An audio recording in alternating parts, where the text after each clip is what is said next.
मित्रांनो, 150 किलोचा नंदीध्वज तोही 4 तास हातामध्ये उचलून जवळपास 1 ते 1.5 किलोमीटर पायी चाललंय. म्हणजे खरंच ही शक्ती आणि भक्ती याचं प्रतीक आहे. आणि मित्रांनो, हे प्रतीक असलेली सोलापूर शहरामधली ग्रामदेवता श्री शिवयोगी श्री सिद्ध रामेश्वरांची गड्डा यात्रा जी सध्या सोलापुरामध्ये सुरू आहे. मित्रांनो, या गड्डा यात्रेमध्ये फक्त सोलापुरामधूनच नाही, संपूर्ण भारतामधून असंख्य भाविक येत असतात.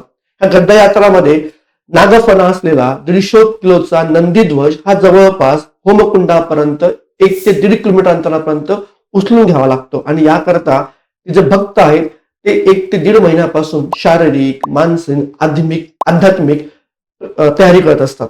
आता या सगळ्यांचा जो प्रवास आहे, नेमकी गड्डा यात्रा म्हणजे काय आणि त्या संदर्भामध्ये सोलापूर जिल्ह्याची इत्थंभूत माहिती, मग ऐतिहासिक असेल, सांस्कृतिक असेल, भौगोलिक असेल, कृषी विषयक असेल, पिकांविषयी असेल, उद्योगधंद्यांविषयी असेल, साखर कारखान्यांविषयी असेल, संस्कृतीबद्दल असेल, हे सगळं आपल्याला एकाच व्हिडिओमध्ये मिळू शकतं आपल्या लाडक्या 36 जिल्हे 36 सेशन या जिल्हा दर्शन सिरीज मध्ये. तर मित्रांनो, या व्हिडिओच्या तुम्हाला डिस्क्रिप्शन बॉक्समध्ये याचे लिंक मिळून जाईल. तर नक्की बघायला विसरू नका की सोलापूरची प्रसिद्ध गड्डा यात्राबद्दल सोलापूरचे महत्व.